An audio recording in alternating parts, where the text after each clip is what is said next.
You're listening to the Mastermind Parenting Podcast, episode 91. My name's Randy Rubenstein, and welcome to the Mastermind Parenting Podcast, where we believe when your thoughts grow, the conversations in your home flow. So the title of this week's conversation is Teaching Kids the Biggest Life-Changing Strategy, Thought Shifting. So last week I was talking about complaining and kind of where it really comes from and how to start changing your thinking, like noticing what your thinking is so that you can start changing it.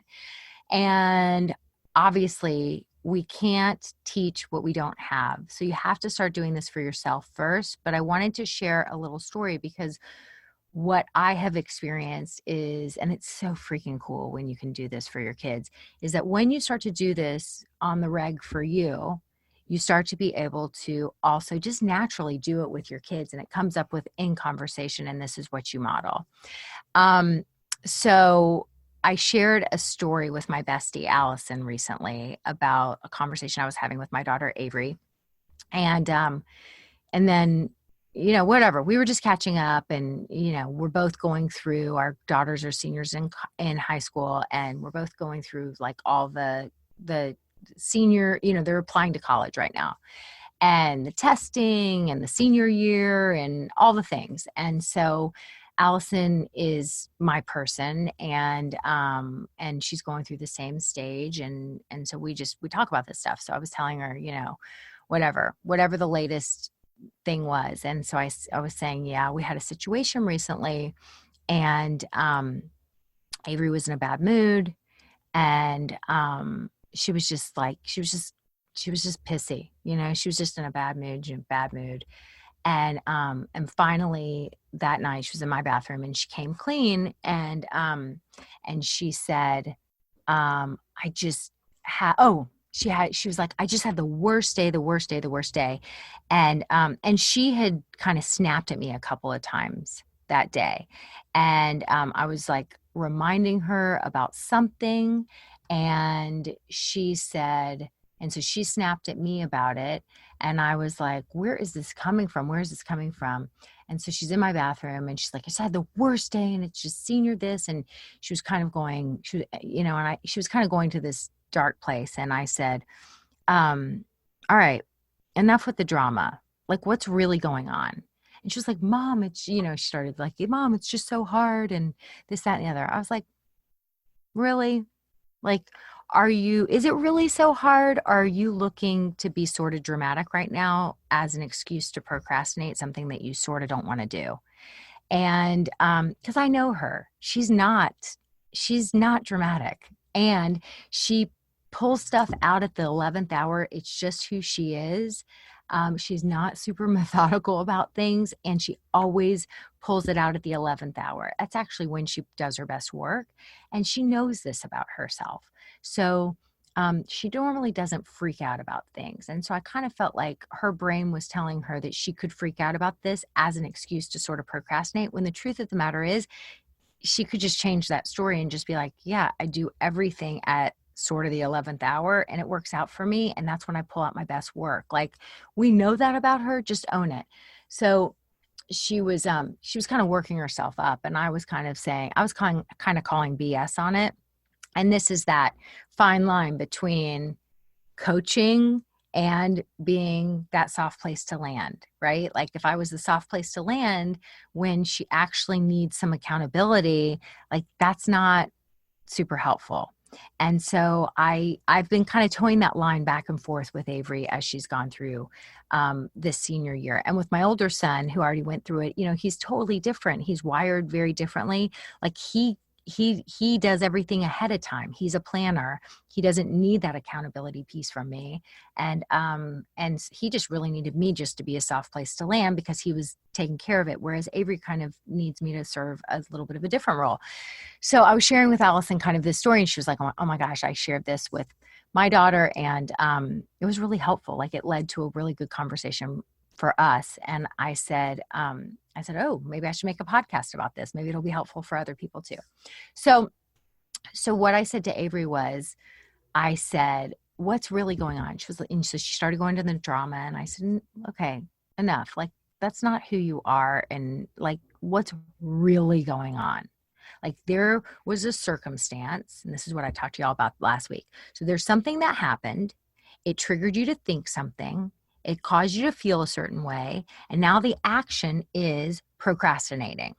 And the result will be you not getting your stuff done. So it's like circumstance happens, it causes you to think a thought about it, then you feel a certain way, then you act in a certain way, and that ultimately determines your results in life. So I was like, okay, I said, so let's just figure it out. What was it? What was it? So she met with an advisor, like a mentor, who is a man that went to the college that she wants to get into. And he was telling her, all his tips and guidance, and he's been very generous with her. And, you got to pick and choose what you want to take. Like, if something's not useful or helpful, like, you can choose not to take all the guidance and advice from your mentors. Like, that's a choice, right? So she's like, well, I met with so-and-so, and I haven't even started a charity. How could I possibly think I could get into this place? And I was like, started a charity? What are you talking about? And she's like, Mom, that's just the way it works. You have to start planning for these things years in advance. You have to start charities and things.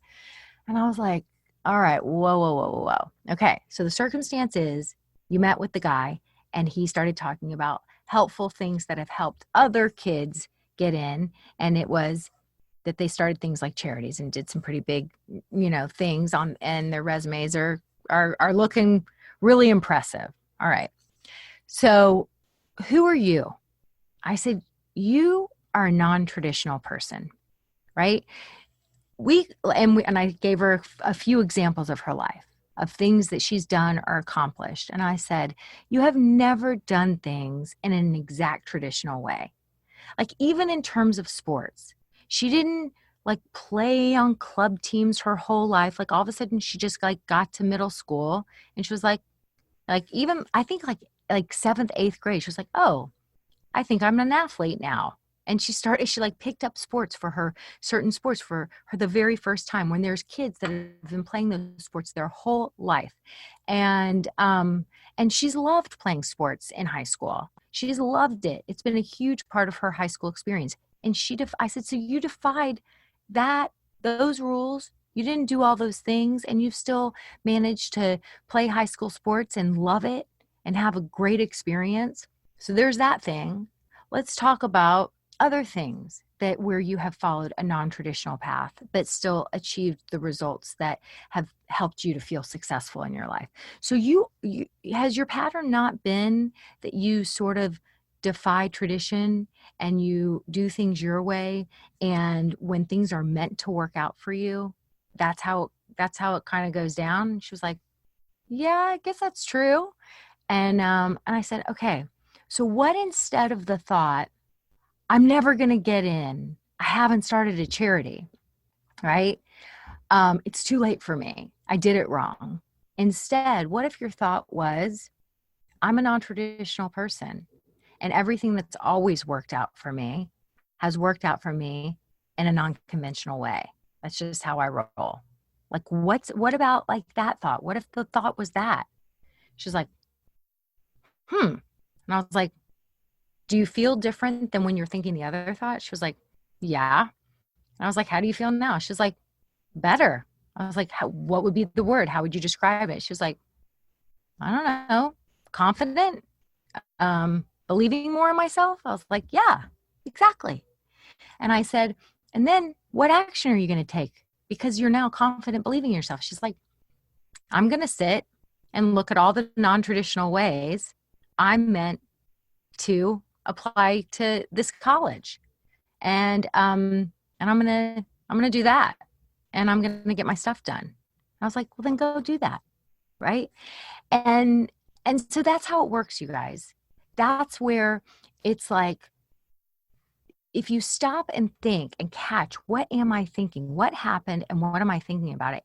Is that thought helpful or useful? What could be a new thought that would be helpful or useful?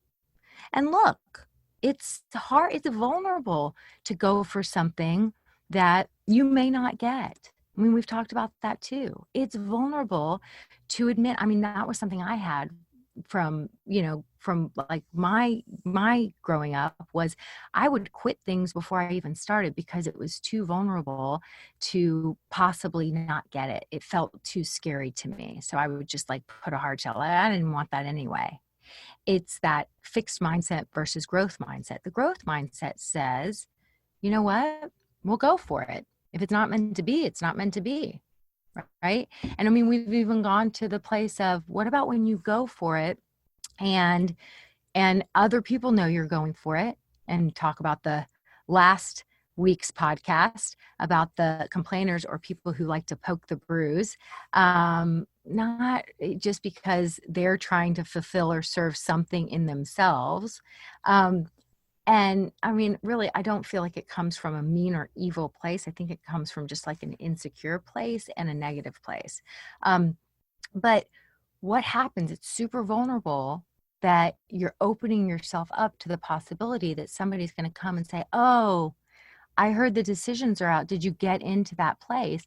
And if you didn't get in, having to be like, no, I didn't.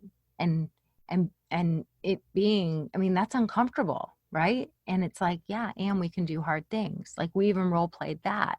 Like, would you rather not go for the thing because you're trying to avoid that little conversation? Or would you rather just role play how that conversation's going to go if you didn't? It might just be, yeah, I didn't. I'm disappointed. I know, it's a bummer. Yep.